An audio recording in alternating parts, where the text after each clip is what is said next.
Bonjour, nous reprenons. Avant une période de pause de quelques semaines, la prochaine séance ayant lieu le 15 mai, jusqu'à la fin juin. Ensuite. Alors, nous sommes parvenus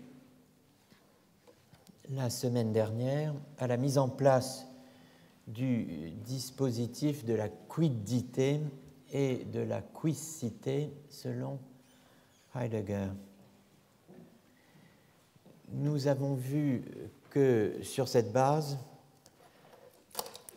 Heidegger formulait un programme de recherche ou d'enquête à la mesure de la triple distinction de l'essentia, de l'existentia et de l'existence, mot allemand, en détachant pour la première fois et radicalement les deux sens de ce qu'on appelle en français existence.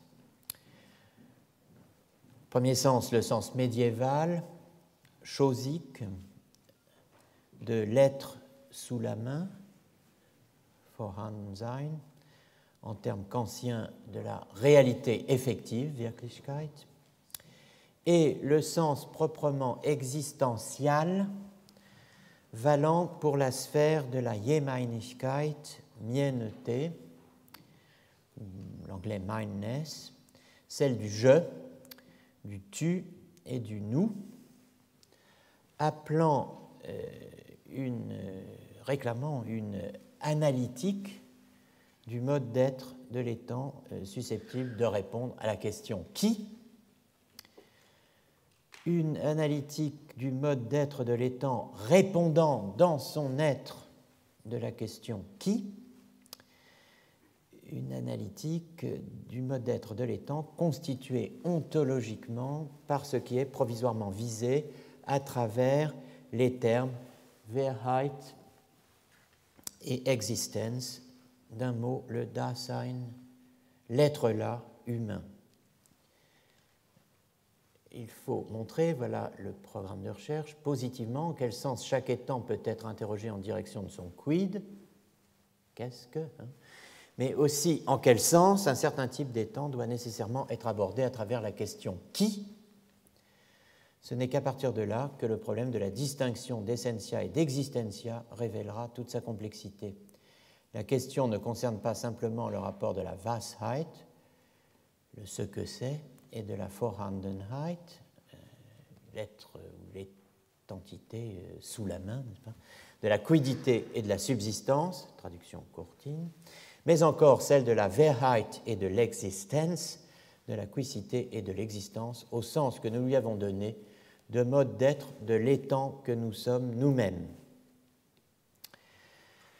De cet étant que nous sommes nous-mêmes, de cet être-là humain, de ce Dasein humain, nous avons rappelé que la traduction sartrienne par réalité humaine dans l'être et le néant était particulièrement malheureuse, le Dasein n'étant pas une chose. Il faut voir cependant qu'il ne suffit pas de poser la question qui, et plus exactement encore de poser la distinction entre le quoi et le qui, entre la question quoi et la question qui, pour échapper au quid et à la Vorhandenheit. Le paragraphe 25 de Sein und Zeit le dit clairement. Si la question qui reste posée dans l'horizon de la Vorhandenheit et de la Substantialität, la substantialité, rien, en fait, ne la distingue ontologiquement de la question quoi. Si vous posez la question qui dans l'horizon de la question quoi, rien ne distingue la question qui de la question quoi. Or, dit Heidegger, c'est ce que font les philosophies de la personne, comme celle de Max Scheler. Rejeter la substantification, rejeter la chosification, rejeter la réification de l'âme, de la conscience, de la personne ou du moi, ce que font les philosophies de la personne à l'époque où Heidegger écrit 1927, ne change rien, ce rejet-là ne change rien si le Dasein reste sous ses différentes appellations ou figurations, personne, âme, conscience, moi, s'il reste tacitement pensé dans l'horizon du Vorhandenes, de l'étang sous la main. Autrement dit, dans l'horizon du mode d'être de l'étang de la nature, par exemple, qui n'est pas à la mesure du Dasein humain, du mode d'être qui n'est pas conforme ou approprié au Dasein humain, puisque ce mode d'être est celui des choses de la nature. Mise en garde donc, dans Sein und Zeit, paragraphe 25, la question qui ne se démarque pas de la question quoi, tant qu'elle, je cite, puise sa réponse, tant que la réponse philosophique à la question qui suis-je, qui sommes-nous, nous les humains, puise sa réponse dans le je, ich, lui-même, entendu comme le sujet, le soi-même, comme ce qui se maintient identique dans le changement des comportements et des vécus et qui se rapporte à cette multiplicité. Alors vous voyez ce qui est visé ici, c'est le je entendu comme sujet subsistant, comme substrat. Le substrat sur lequel se succèdent ou se succéderaient des états et des actes mentaux, comme les couleurs peuvent se succéder sur un objet quelconque, sur un mur, sur un tableau, sur un écran. Le je entendu donc comme le sujet subsistant, le substrat sur lequel se succèdent des états et des actes mentaux, n'est pas la bonne réponse donnée à la question qui. Ou plutôt, c'est une réponse correcte donnée à une mauvaise question, à la question qui, entendue dans l'horizon de la question quoi. C'est la réponse, donc le sujet, donnée à la question qui, entendue comme question du sujet au sens de l'hypokeimenon d'Aristote, du Vorhandenes, de la chose là, qu'avait, vous le rappelez sans doute, rejeté inauguralement Augustin, affirmant dans la Trinité que l'amour et la connaissance, deux états mentaux, deux actes mentaux, précisément, n'étaient pas dans l'esprit, dans la mens, ou l'âme, je cite, comme dans un sujet, ut in subjecto. Donc, ayez cela en tête, Heidegger reconnaît explicitement que une pensée du sujet est possible et souhaitable, mais pas si le sujet est entendu au sens du substrat, de la chose, telle qu'elle se découvre et s'offre à nous dans l'horizon du quoi, qui demande ce que c'est que telle ou telle chose, entendu comme un support de qualité, d'affect ou d'affection qui sont là engagés comme autant d'accidents. Deuxième précision importante, l'énoncé de Heidegger sur le fait que la réponse donnée à la question qui n'est pas une res. Souvenez-vous du dispositif général. La réponse donnée à la question qui, eh bien, n'est pas une chose, comme la réponse donnée à la question quoi, mais je, tu, nous. Donc l'énoncé de Heidegger sur le fait que la réponse donnée à la question qui n'est pas une res, mais nécessairement un je, un tu, un nous, attire l'attention sur cette triade je, tu, nous.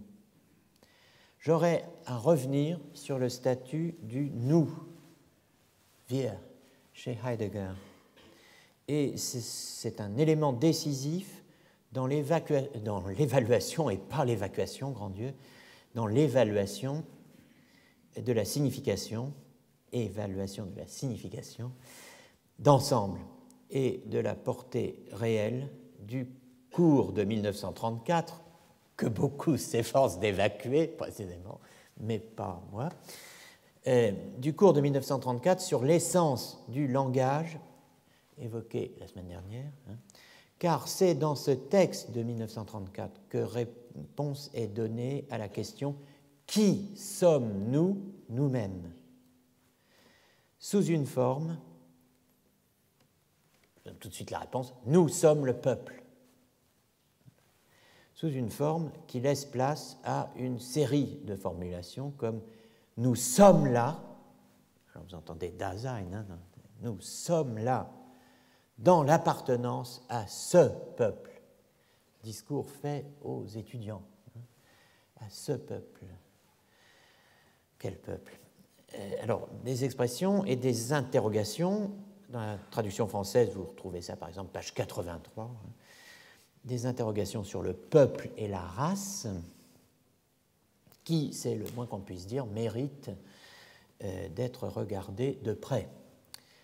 Comme mérite de l'être pour d'autres raisons la manière dont Heidegger articule les notions de je, de tu et de soi-même. Voilà un de ces passages, mais j'y reviendrai bien entendu. Sans doute chacun d'entre nous est-il un moi-même, mais il est formellement tout autant un toi-même, non seulement dans l'autre tu qui lui adresse la parole, mais aussi du fait qu'il s'adresse la parole à lui-même, par exemple, quand il se dit à soi-même « Tu as fait cela de travers, mon vieux ». Chaque je est ainsi non seulement un toi-même, dans lequel un moi-même parle, mais aussi un nous-mêmes et un vous-même. Bon, cette analyse est extrêmement intéressante, on va y revenir, mais pour le moment, et par simple contraste, peut-être même par simple contraste rhétorique, j'espère un peu plus que cela, je voudrais rappeler brièvement la question posée la semaine dernière au début du cours à propos de Max Scheler. L'auto-attribution fonde-t-elle l'hétéro-attribution? Ou est-ce au contraire d'autrui, de l'autre, que me vient la Zurechnungsfähigkeit, l'imputabilité, la capacité de m'attribuer à moi-même mes propres actes? Et si c'est bien d'autrui que me vient à moi cette capacité-là, comment? Je ne puis rappeler cette question sans vous rappeler un autre mode d'articulation du je et du tu que celui que vous avez ici pour le moment problématiquement, car l'analyse va plus loin que ça évidemment, mais un autre mode d'articulation du je et du tu. C'est celui qu'évoque Paul Ricoeur dans Soi-même comme un autre, arguant avec Lévinas que la capacité d'auto-imputation me vient de l'autre, et précisément du visage d'autrui, la thèse bien connue de Lévinas, entendue, si j'ose dire, comme une voix. Ricoeur écrit dans Soi-même comme un autre, page 388, « Quand le visage d'autrui s'élève face à moi, au-dessus de moi, ce n'est pas un apparaître que je puisse inclure dans l'enceinte de mes représentations miennes. Certes, l'autre apparaît, son visage le fait apparaître, mais le visage n'est pas un spectacle, c'est une voix. Et cette voix me dit « tu ne tueras pas ». Cette phrase superbe, chaque visage est un Sinaï qui interdit le meurtre. Et moi, c'est en moi que le mouvement parti de l'autre achève sa trajectoire. L'autre me constitue responsable, en s'adressant à moi par son visage, c'est-à-dire capable de répondre. Ainsi, la parole de l'autre vient-elle se placer à l'origine de la parole par laquelle je m'impute à moi-même l'origine de mes actes. L'auto-imputation s'inscrit dans une structure dialogale asymétrique dont l'origine est extérieure à nous, à moi. Donc chaque visage est un Sinaï qui interdit le meurtre. Le bourreau le sait bien, à sa manière, n'est-ce pas, puisqu'il officie masqué. La phrase de Ricoeur peut valoir en tout cas comme réponse à la question du nous, de la quicité du nous. Elle peut valoir comme la bonne réponse à la question « Qui sommes-nous ?», entendue comme question impliquant dans une structure dialogale asymétrique un je et un tu. Nous reviendrons à cela et nous y reviendrons à partir de textes médiévaux dans quelques semaines. Peut-être l'année prochaine d'ailleurs, tout dépend de ma capacité à gérer le temps, qui est, comme vous avez déjà pu le constater, assez réduite. Mais bon. Glissons et résumons en laissant provisoirement de côté Heidegger. L'imputabilité est la marque de l'humain, avons-nous dit la semaine dernière, suivant Locke, Scheler et Ricoeur. On devine que formulée qu'elle est dans le langage de la prédication, de l'attribution, à savoir comme capacité de s'attribuer à soi-même ses propres actes, il faut un sujet à une capacité de ce genre, à une capacité qui est littéralement attributive. Ce sujet, cependant, ne porte pas nécessairement le nom de sujet. La place du sujet, le rôle du sujet peuvent être tenus par ce que d'aucuns appellent l'âme, l'esprit, d'autres la personne, d'autres, ou les mêmes, un self, un soi, ou un acteur, ou un agent, d'autres encore, ou les mêmes, un je. Locke, par exemple, qui articule pleinement les notions philosophiques d'imputation et d'imputabilité, ne recourt pas pour ce faire à sujet, mais à personne. Il personnifie le sujet. Le dispositif du sujet de l'action se donne chez lui dans un dispositif de la personne agissante. Sujet, âme, personne, self, agent, je, cela fait beaucoup de titulaires pour une seule place, la place dite du sujet. On pourrait en ajouter d'autres, à commencer, et je pèse mes mots en disant à commencer par, on le verra, le corps lui-même. Comment expliquer ce concours sujet, âme, personne, self, agent, je? Comment le décrire sans tout mélanger? Comment le déployer en respectant les rythmes et les césures? Et plus simplement, comment le situer dans le temps? C'est le premier enjeu d'une archéologie du sujet. Rendre compte de l'articulation des notions de sujet, d'agent, de moi et de personne, telles qu'elles se donnent dans les complexes questions-réponses successifs consacrés au sujet de la pensée, entendu la pensée comme une certaine sorte d'action.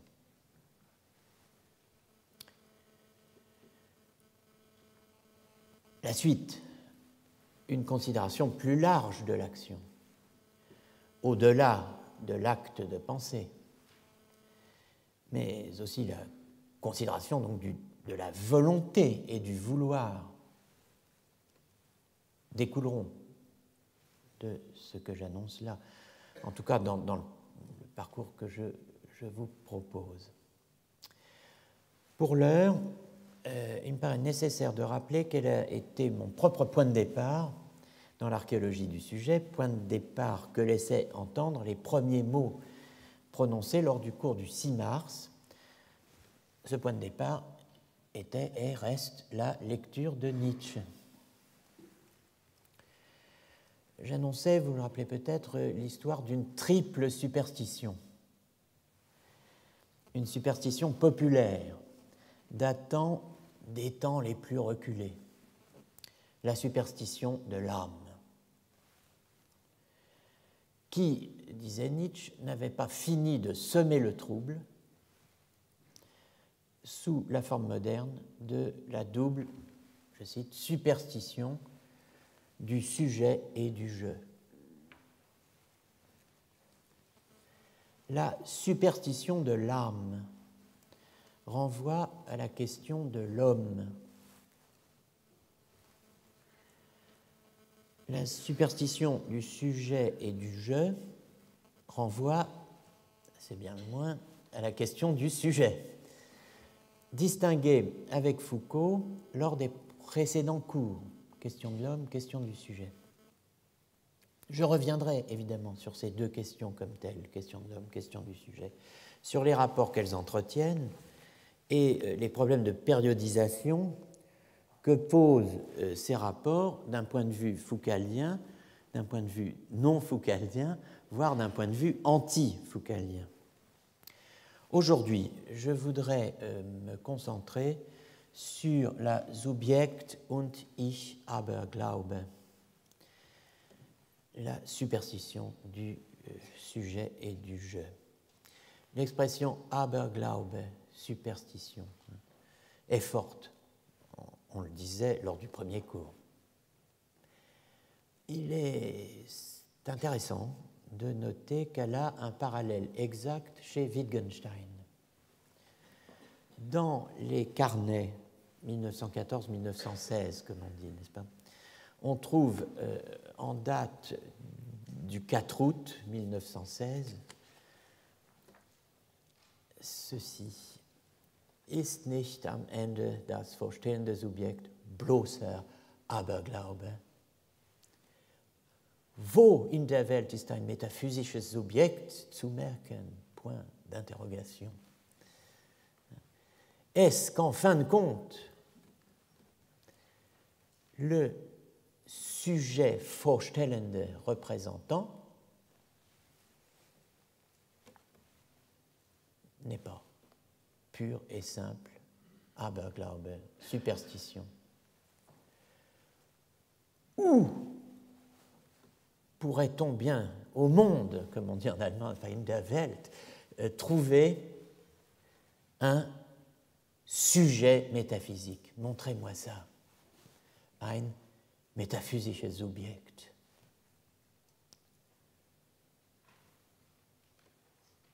Alors, ce texte,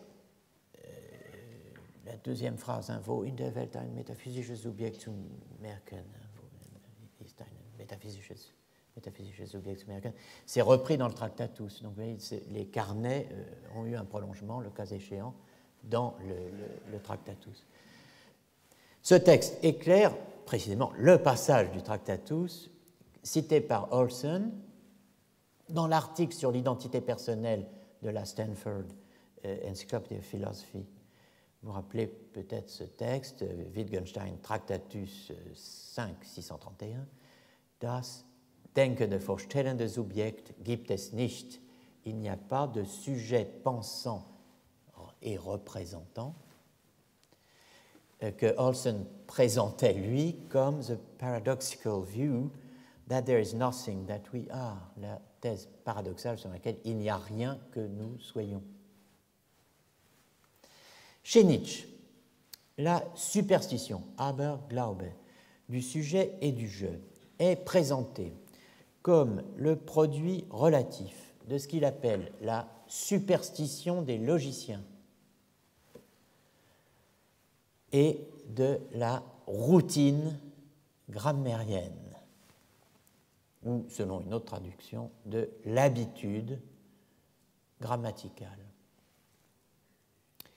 Donc, produit relatif de la logique et de la grammaire, superstition et routine. Deux textes nous serviront ici de guide, il y en aurait d'autres, mais bon, il faut arriver au Moyen-Âge à un moment quelconque, donc je ne vais pas pouvoir vous présenter tous les textes qui justifieraient le point de vue que j'ai choisi d'adopter sur les immenses dossiers médiévaux qu'on va devoir brasser. Deux textes, donc, et seulement deux textes, nous serviront ici de guide. Le premier est bien connu, c'est Par-delà bien et mal, paragraphe 17. Nietzsche y critique à la fois donc la superstition des logiciens et la routine grammaticale qui font du je, ich, le sujet de la pensée et qui fondent la démarche cartésienne, entendez l'argument du cogito. La thèse générale de Par-delà bien et mal est formulée sous une forme claire et concise dans un autre texte, qui sera notre second texte ici, un texte du Nachlass, comme on dit, enfin, c'est-à-dire des fragments posthumes rassemblés d'une main, je ne sais pas si une main peut être intentionnée, mais enfin de la main d'une personne mal intentionnée, ou la sœur de Nietzsche, n'est-ce pas, et qui ont donné lieu à ce texte dont les éditeurs modernes, enfin récents de Nietzsche, disent qu'il n'existe pas, à savoir Wille zur Macht, la volonté de puissance. Enfin, il y a des textes qui existent, mais l'œuvre qu'a composée plus ou moins la sœur de Nietzsche avec ces textes n'est pas un texte qu'aurait laissé Nietzsche volontairement sous cette forme, n'est-ce pas? Bon, peu importe, en tout cas, les textes, enfin non, pas peu importe, mais le texte que nous allons voir aujourd'hui est authentique. C'est le paragraphe 484 de Wille zur Macht, et donc je cite par le titre que cet ouvrage porte, n'est-ce pas? Cet ouvrage qui n'en est pas un, on pourrait dire que c'est la même chose pour la métaphysique d'Aristote, bon, enfin, il y a moins de conséquences, enfin j'en sais rien, peut-être autant, après tout. Enfin, donc dans le paragraphe 484 de cet ouvrage, Wille zur Macht, vous trouvez la thèse générale de Par-delà bien et mal exposée d'une façon claire et concise, en liaison, ce qui m'intéresse, avec le concept de substance, donc de substantialité. Il est pensé. C'est impossible à dire en français, n'est-ce pas? Es wird gedacht.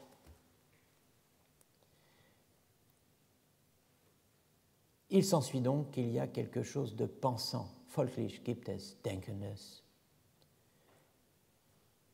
À partir de quoi se déroule l'argumentation de Descartes. Mais cela revient à commencer par poser déjà comme vrai a priori notre croyance au concept de substance. Que quand il est pensé, à savoir que quand ça pense, si vous préférez, mais je ne dis pas es wird gedacht, quand il est pensé, quelque chose, etwas, doivent être données qui pense. C'est tout simplement une formulation de notre habitude grammaticale qui pose un sujet pour tout acte. En allemand, es wird gedacht, folglich gibt es Denkendes. Darauf läuft die Argumentation des Cartesius hinaus, aber das heißt, unseren Glauben an den Substanzbegriff schon als wahr a priori ansetzen. Dass, wenn gedacht wird, es etwas geben muss, das denkt, ist einfach eine Formulierung unserer grammatischen Gewöhnung, welche zu einem Tun einen Täter setzt. Tun, Täter.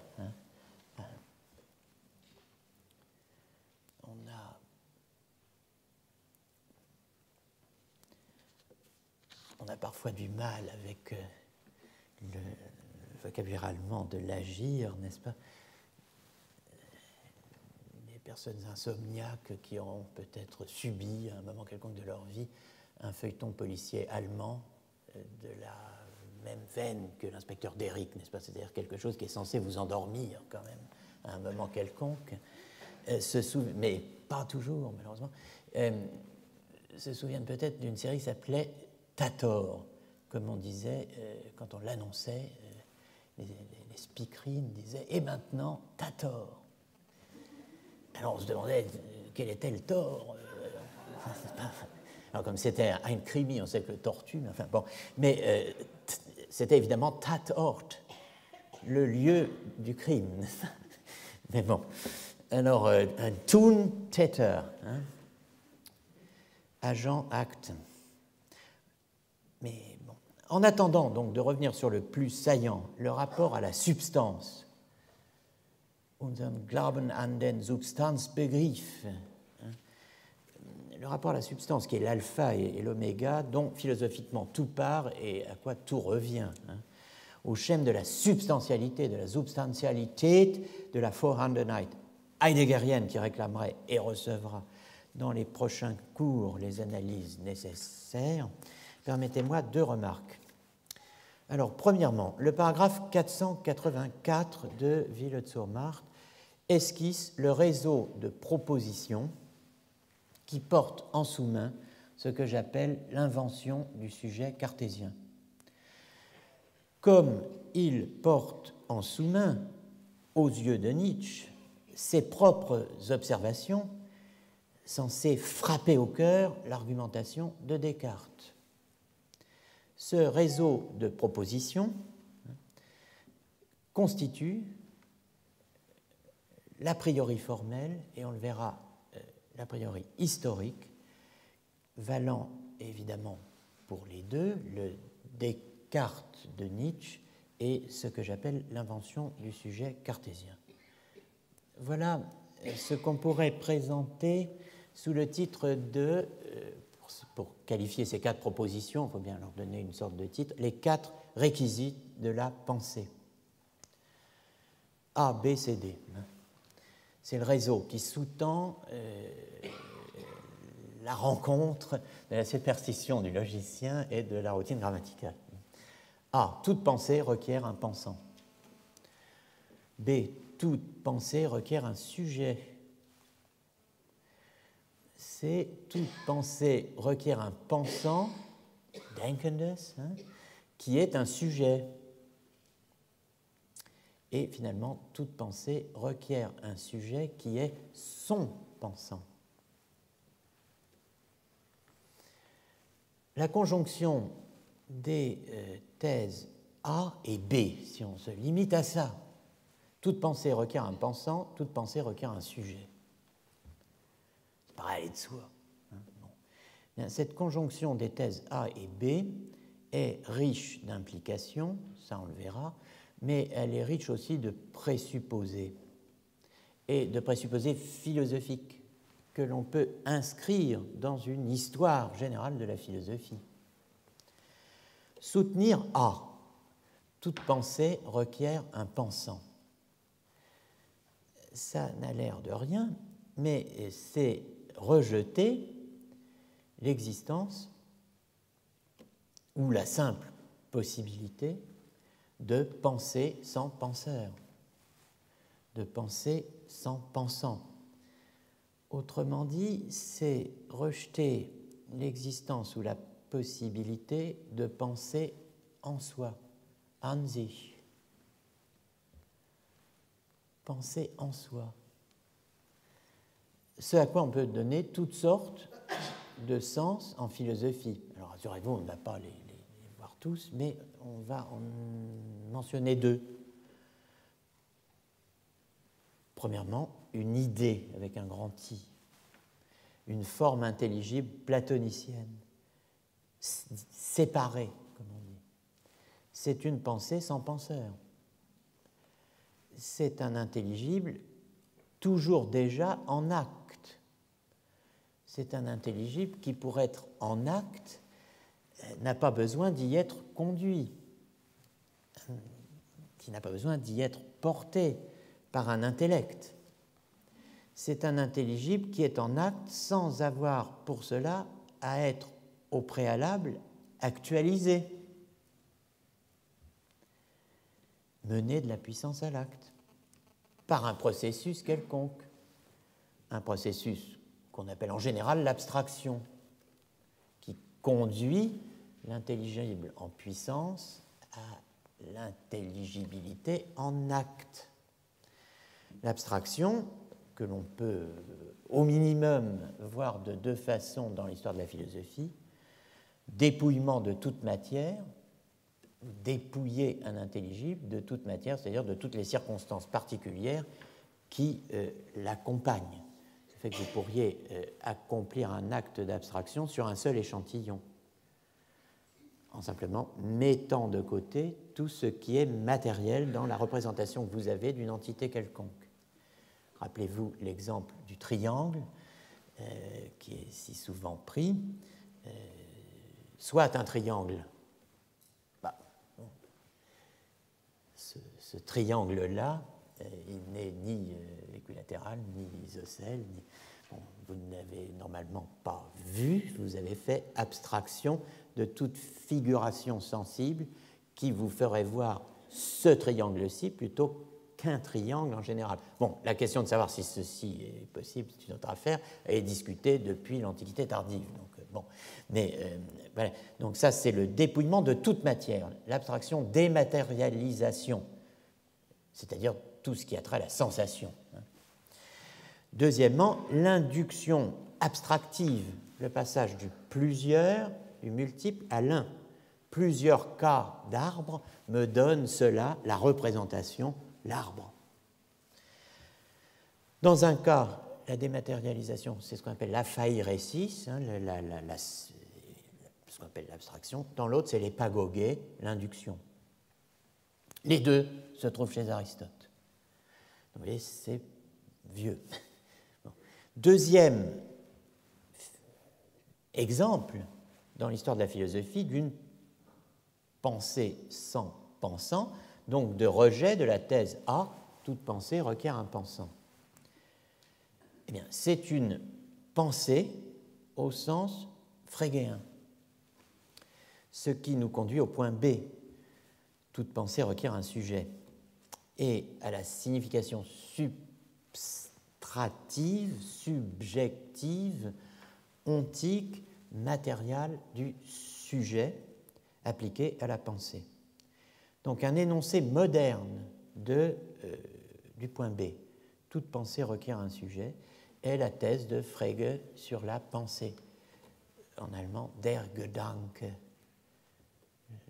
la pensée, der Gedanke. Donc la thèse de Frege sur la pensée, en tant qu'elle se distingue à la fois, la pensée est un tiers, elle se définit de n'être ni. Alors ni quoi? Ni une chose extramentale, ni un porteur, comme le dit Frege, qui serait impliqué par le fait que la pensée serait, qui n'est pas une chose, donc, serait réductible à une simple représentation. Vous voyez, ni chose, ni représentation. Alors, ni chose, parce que der Gedanke se distingue des choses extramentales par le fait il est inaccessible à la perception sensible. Les choses extramentales, vous y avez accès par la perception sensible. Vous voyez ce plateau, vous le touchez, bon, etc. Donc ça, on ne touche pas une pensée. On ne la voit pas par la perception sensible. Et ça n'est pas non plus une simple Vorstellung, une simple représentation, parce que la pensée n'a pas besoin, dit Frege, d'un porteur, un Träger. Un Träger. C'est le point fondamental de la théorie dite du troisième royaume, ou en français, troisième domaine, selon la traduction plus heureuse, disons, compte tenu des circonstances, de Madame Claude Imbert. Voilà le texte sur le troisième domaine, Frege, 1848-1925, dans le célèbre article Der Gedanke, Ein drittes Reich muss anerkannt werden. Évidemment, si vous traduisez par il faut un troisième Reich, ça ne va pas. Il faut admettre un troisième domaine. Ce qui l'enferme s'accorde avec les représentations en ce qu'il ne peut pas être perçu par les sens, mais aussi avec les choses en ce qu'il n'a pas besoin d'un porteur dont il serait le contenu de conscience. Telle est par exemple la pensée que nous exprimons dans le théorème de Pythagore, vrai intemporellement. Le théorème de Pythagore, ce n'est pas une chose, mais ce n'est pas non plus une Vorstellung qui a besoin de quelqu'un pour la penser, pour y penser. Telle est par exemple la pensée que nous exprimons dans le théorème de Pythagore, vraie intemporellement, vraie indépendamment du fait que quelqu'un la tienne pour vraie ou non, elle n'a besoin d'aucun porteur, bedarf keines Trägers. Alors Träger, c'est le latin subjectum, suppositum, subject, serait une version latine du mot, enfin germano-latine du mot allemand Träger, porteur.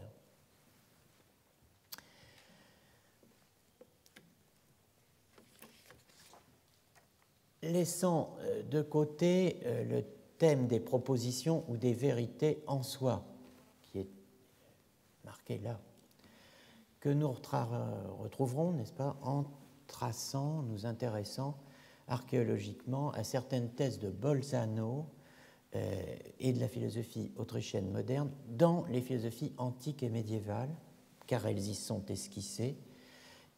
Laissons de côté cela pour le moment. Notons d'emblée donc que les points que nous avons vus, les 4 réquisites de la pensée, toute pensée requiert un pensant, toute pensée requiert un sujet, toute pensée requiert un pensant qui est un sujet, toute pensée requiert un sujet qui est son pensant. Eh bien, ces 4 thèses, ces 4 réquisites sont archéologiquement liés à ce que l'on pourrait appeler les 4 réquisites de l'action dans la philosophie antique, médiévale et classique. Et voilà les 4 réquisites de l'action. Toute action requiert un agent, toute action requiert un sujet, toute action requiert un agent qui est un sujet, et toute action requiert un sujet qui est son agent.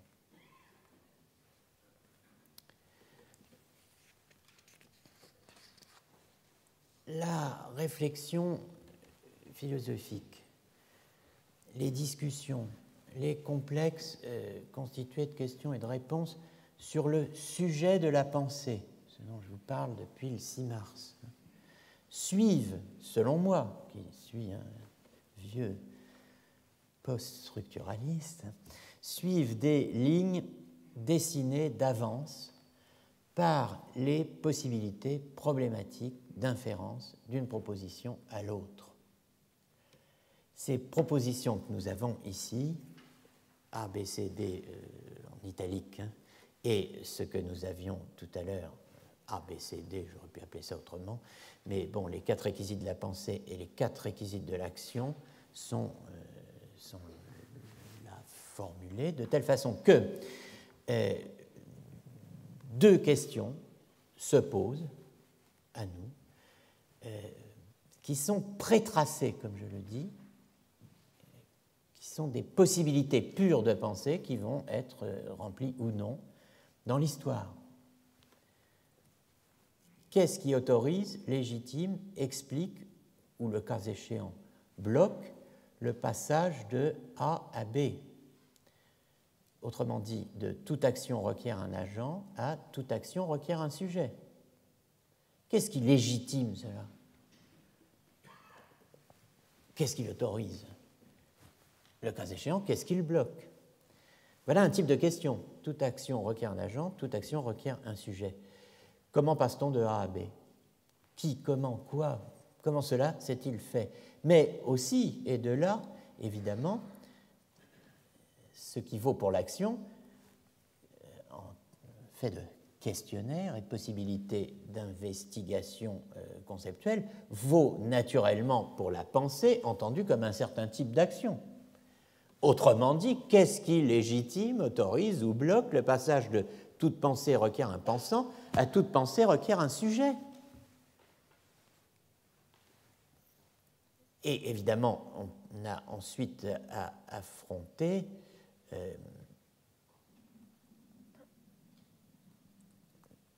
alors je vais y arriver, excusez-moi. Qu'est-ce qui autorise et légitime le passage d'un couple à un autre couple de questions? Autrement dit, pour que ce soit plus clair, une fois qu'on a admis toute action requiert un agent, toute action requiert un sujet, comment passe-t-on à, pourquoi passe-t-on à, a-t-on raison de passer à, toute action requiert un agent qui est un sujet, pourquoi pas deux? Toute action requiert un sujet qui est son agent. Vous voyez, ça, ce sont des questions prétracées, ce que j'appelle des complexes constitués de questions et de réponses. Il faut bien aussi que ces complexes soient articulés conceptuellement. Ce ne sont pas des questions qui sont posées au hasard, n'importe comment. Le traçage que nous allons faire historiquement pour remonter en amont s'explique en partie par le fait qu'il y a un frayage d'amont en aval dans l'histoire, des thèses et des productions philosophiques qui se fait selon certains axes, certaines articulations, certains questionnaires. Bon, la question se pose, et elle n'est pas mince, en outre, une fois qu'on a dit cela, de savoir si les complexes questions-réponses sur l'action en général précèdent les complexes questions-réponses sur l'action de pensée. Parce qu'on se dit, évidemment, si la pensée est une action, il faut déjà qu'il y ait un questionnaire bien établi sur l'action en général pour qu'ensuite on puisse construire un questionnaire sur l'action de pensée. Mais on pourrait tout à fait se dire que c'est la trajectoire inverse qui a été suivie et que c'est en réfléchissant sur mon activité mentale que j'arrive à poser quelque chose comme une théorie abstraite et générale de l'activité. Donc, on peut se demander si ça n'est pas l'inverse. Et puis, il y a un tertium datur ici. On peut aussi se dire que les deux ensembles de questions, que les deux questionnaires que vous avez eus sous les yeux, eh bien, ne sont pas... on peut se demander s'ils ne sont pas factuellement et même nécessairement contemporains, c'est-à-dire étroitement mêlés, inextricablement mêlés. Deuxième remarque, sur l'allemand Es wird gedacht, littéralement traduit par « il est pensé ». Le Es wird gedacht suggère toutes sortes de formulations et de problèmes qui, cette fois, renvoient aux discussions modernes, brentaniennes et post-brentaniennes sur ce qu'on appelle les propositions sans sujet, comme « il pleut » ou « il tonne », qui sont passionnément discutées en Autriche et ailleurs depuis la publication en 1883, au moins, par Brentano de sa recension d'un texte d'un certain Miklose intitulé Subjektlose Sätze, les propositions sans sujet,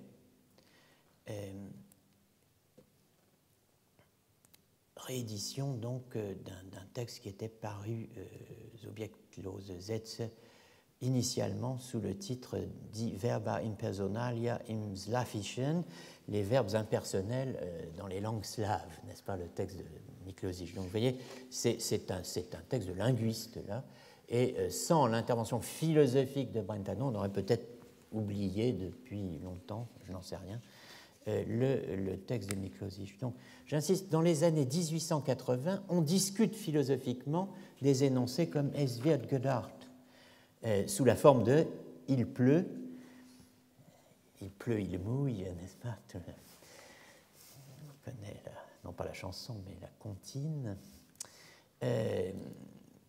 Bon, on en discute exactement à la même époque que Nietzsche, composant les fragments qu'on a rassemblés par la suite sous le titre de Wille zur Macht. Donc c'est dans l'air. Es wird gedacht, folglich gibt es Denkendes. Il est pensé. Alors, il est pensé. On pourrait dire il y a de la pensée. Il y a de la pensée, donc il y a du pensant, comme on dirait, il y a de l'ambiance. Donc rien. La comparaison tourne court, puisque si je dis il y a de l'ambiance, je ne vais pas dire il y a de l'ambiance. Il y a de l'ambiance, donc il y a de l'ambiance, enfin, au sens d'un agent. Quoique les possibilités de la langue ne sont jamais prises en défaut, non plus que celles de l'administration, puisque vous savez qu'il existe, et je n'invente rien, des agents d'ambiance. Donc il y a de l'ambiance, donc il y a des agents d'ambiance. Bon, il peut y avoir de l'ambiance sans qu'il y ait d'agents d'ambiance. Bon, mais enfin, ça c'est...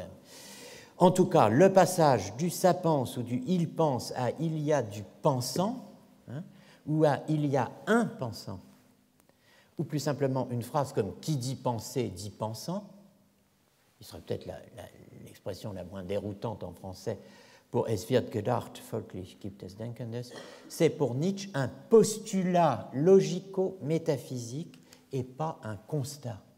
C'est un postulat, ce n'est pas un constat.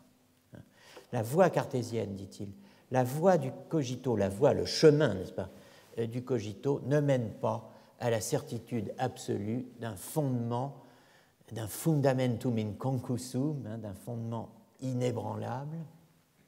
La voie du cogito, le chemin du cogito, c'est le chemin de la croyance, et pas de la certitude. C'est le chemin où tout se mêle, le chemin où tout se rejoint, et pour nous, effectivement, c'est le chemin où se mêlent et se rejoignent le thème frégéen de la réalité en soi et celui de l'agence. Donc, phénomène fascinant si on rejette A. Toute pensée requiert un pensant, comme le fait une partie de la philosophie moderne, comme le fait ou le faisait le platonisme, historique ou fantasmé, pour de toute autre raison, évidemment, que la pensée moderne. Eh bien, si on rejette A, toute pensée requiert un pensant, la question du sujet de la pensée débouche sur la thèse qu'il n'y a pas de sujet pensant, comme dans la formule de Wittgenstein. Et comme si cette première évacuation du sujet, cette première élision du sujet ontologique et psychologique ne suffisait pas, il n'y a pas de sujet pensant, il n'y a pas de sujet représentant,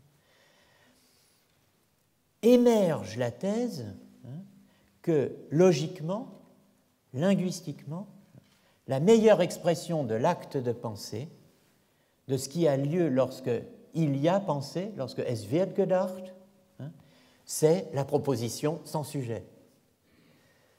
Quand même fort.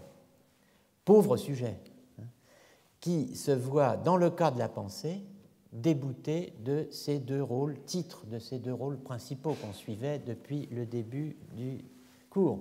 Pros hyparxin, du point de vue de l'existence, il est illusoire.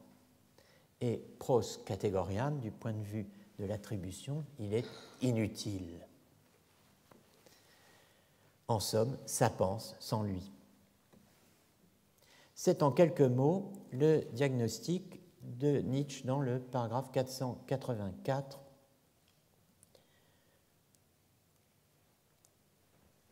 de Wille zur Macht. Il est pensé, donc il y a du pensant, c'est trop dire. Si l'on ramène la formule, si on la réduit à il est pensé, es wird gedacht, donc, folglich, deuxième paragraphe, gibt es Gedanken. Donc, il y a pensée. Der Gedanke, la pensée. Ça pense, donc il y a cela, la pensée. Eh bien, ça n'est qu'une tautologie. Cette tautologie, dit Nietzsche, ne pose rien. Elle ne pose rien de ce qui importe, car ce qui importe aux yeux de Nietzsche, ou plus exactement, ce qui importe aux yeux de Descartes vu par Nietzsche, de Descartes tel que Nietzsche en lit et en reconstitue la quête, c'est précisément la réalité de la pensée, sa réalité effective, sa certitude, son caractère non illusoire, non trompeur, non apparent, bref, sa réalité an sich. Or, cela, précisément, n'est et reste, dit Nietzsche, qu'un postulat. Du « il est pensé », on ne peut tirer qu'il y a en soi pensée ou pensant.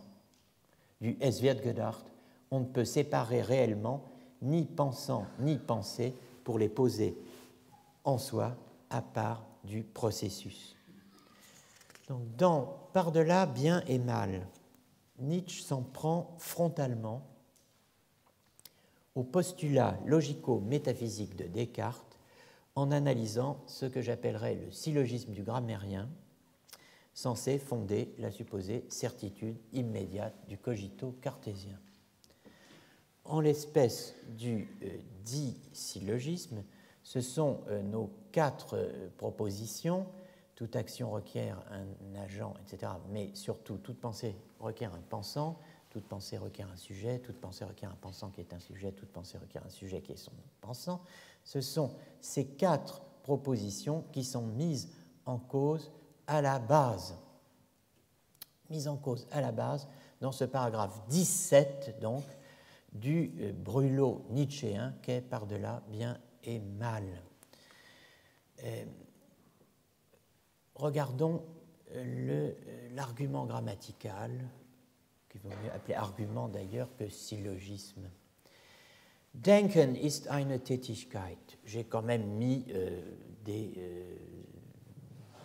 lettres abréviatives qui donnent à penser qu'on a affaire à un syllogisme. On a en fait affaire à une inférence de 2 propositions à une conclusion majeure. Denken ist eine Tätigkeit. Mineur, zu jeder Tätigkeit gehört einer, der tätig ist. Conclusion, folglich gibt es einer, der denkt. Donc ça, c'est simple. Penser est une activité. À toute activité appartient quelqu'un qui est actif. Donc, si la pensée est une activité, il y a quelqu'un qui pense. On peut traduire aussi zu jeder Tätigkeit gehört einer, der tätig ist, par toute activité comporte quelqu'un qui est actif, c'est mieux en français, mais bon, ça ne rend pas exactement l'allemand. Donc, il y a quelqu'un qui pense. En somme, le penser, das Denken, est une activité. Il n'y a pas d'activité sans un actif, donc il n'y a pas de pensée sans penseur. Pour Nietzsche, cet argument est sans valeur. Il est à la base de toutes nos erreurs. La formulation de l'argument du grammairien et son rejet par Nietzsche ont un double intérêt. Un intérêt philosophique et un intérêt archéologique. Un intérêt philosophique immédiat. Le rejet de l'argument du grammairien par Nietzsche achève un type de critique du cogito ergo sum inauguré par Georg Christoph Lichtenberg, opposant au Ich denke, je pense, l'impersonnel Es denkt, ça pense. sur le modèle du Es blitzt, ce que les philosophes de la fin du XIXe siècle, dont Miklósik, Brentano et à sa suite toute une partie de la philosophie moderne, ce que donc ils appelleront proposition sans sujet. Es blitzt. Lichtenberg, l'auteur célèbre d'aphorismes, dont le plus célèbre est le couteau sans manche dont on a perdu la lame, récemment évoqué par une ex-ministre disant le couteau dont on a perdu la lame. C'est une demi-culture, vous voyez. Ça. Mais bon, est-ce vraiment étonnant? Wir kennen nur allein die Existenz unserer Empfindungen, Vorstellungen, Gedanken. Nous ne connaissons que l'existence de nos émotions, de nos représentations et de nos pensées. Es denkt, sollte man sagen, so wie man sagt, es blitzt. Ça pense, devrait-on dire, comme on dit. Alors, en français, es blitzt, c'est pas facile, donc on va mettre le son à la place de l'image et dire ça tonne. Zu sagen cogito ist schon zu viel. Dire cogito, c'est déjà trop. Aussi longtemps que, dès que, sobald man es durch ich denke übersetzt, dès que vous traduisez ça par je pense. Das Ich anzunehmen, zu postulieren, postuler un je, en faire une assumption. Ça, c'est une affaire de pratique, d'éthique, de morale.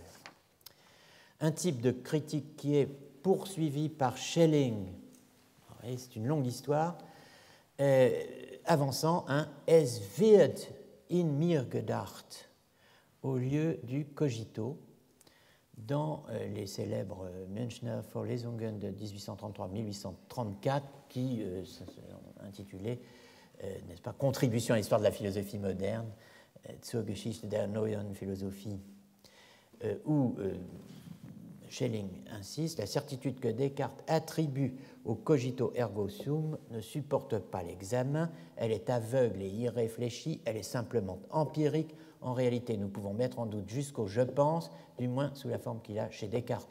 Le je pense cartésien ne fait qu'exprimer le fait brut, das reine Faktum, dont la formule exacte est es denkt in mir, ça pense en moi, il y a de la pensée en moi, ou il est pensé en moi, es wird in mir gedacht, sur le modèle, alors évidemment c'est de es träumte mir, bon, qu'on est obligé de traduire autrement en français, ça ne peut pas se dire comme ça. Donc, il m'est venu en rêve, ou un rêve, c'est pas il m'est venu en rêve. Es träumte mir, ça a rêvé, ça m'a rêvé. Non, mais voyez, on ne peut pas le dire en français. On ne peut pas dire ça m'a rêvé. Bon. L'argument grammatical dénoncé par Nietzsche, et je terminerai là-dessus, a aussi un intérêt archéologique. En fait, il a joué un rôle de déclencheur dans mon propre parcours, mon intérêt pour cette question de l'archéologie du sujet, puisque c'est en confrontant diverses traductions du fragment de ce court passage, 3 lignes, de Par-delà bien et mal, que j'ai eu l'idée d'engager une archéologie du sujet. En effet, quand vous regardez les nombreuses traductions du texte de Nietzsche, vous trouvez par exemple Gallimard, 71, Heim. Penser est une action. Toute action suppose un sujet qui l'accomplit. Par conséquent, alors je vous rappelle que toute action suppose un sujet qui l'accomplit, traduit zu jeder Tätigkeit gehört einer, der tätig ist. Donc vous avez suppose qui n'est pas dans l'allemand et vous avez sujet. Suppose un sujet, bon, sujet qui n'y est pas non plus puisqu'on a quelqu'un qui est actif en allemand, donc c'est pas. Une version anglaise. Une des plus anciennes, d'ailleurs, et historiquement très importante, puisque c'est dans cette traduction que beaucoup d'anglophones ont lu Nietzsche au départ. Alors, vous voyez, to think is an activity. Every activity requires an agency that is active, consequently, etc. Donc, penser est une activité, toute activité requiert une agence, comme on dit aujourd'hui, qui est active. Par conséquent, etc. Comment expliquer cette différence, en parlant de sujet là où l'anglais parle d'agency, terme polysémique, qui est rendu tantôt par action, tantôt par agent, tantôt par agence, tantôt par agir, voire comme chez Paul Ricoeur, par puissance d'agir. Les traducteurs de Nietzsche trahissent-ils sa pensée? Évidemment pas. Mais chacun ne tient et ne dit qu'une moitié de l'illusion critiquée par Nietzsche. Une illusion dont la forme complète est précisément l'idée de sujet-agent. Les Français ont mis le sujet, les Anglais, si je puis dire, ont mis l'agence. Là où il y avait juste ein Täter, quelqu'un qui est actif. C'est bien cela, pourtant, que dénonce Nietzsche, un sujet-agent, en référant la croyance que toute activité présuppose un agent, dass jede Tätigkeit einen Täter voraussetze, à ce qu'il appelle der ganze volle tiefe Glauben an Subjekt und Prädikat, l'indéracinable croyance au sujet et au prédicat. Alors, nous allons nous arrêter là-dessus, après avoir lu simplement les deux paragraphes de Par-delà bien et mal auxquels j'ai fait allusion. Pour ce qui est de la superstition des logiciens, je ne me lasserai jamais de souligner un petit fait que ces esprits superstitieux ne reconnaissent pas volontiers, à savoir qu'une pensée se présente quand elle veut, et non pas quand je veux, de sorte que c'est falsifier la réalité que de dire le sujet « je » est la condition du prédicat « pense ». Quelque chose pense, mais que ce quelque chose soit justement l'antique et fameux « je ». Voilà, pour nous exprimer avec modération, une simple hypothèse, une assertion, et en tout cas pas une certitude immédiate. En définitive, ce quelque chose pense affirme déjà trop. Ce quelque chose contient déjà une interprétation du processus et n'appartient pas au processus lui-même. En cette matière, nous raisonnons d'après la routine grammaticale. Penser est une action, alors je suis la traduction qu'on avait tout à l'heure, et qui n'est pas la bonne, mais bon, penser est une action, toute action suppose un sujet qui l'accomplit, par conséquent. C'est en se conformant à peu près au même schéma que l'atomisme ancien s'efforça de rattacher à l'énergie qui agit une particule de matière qu'elle tenait pour son siège et son origine, l'atome.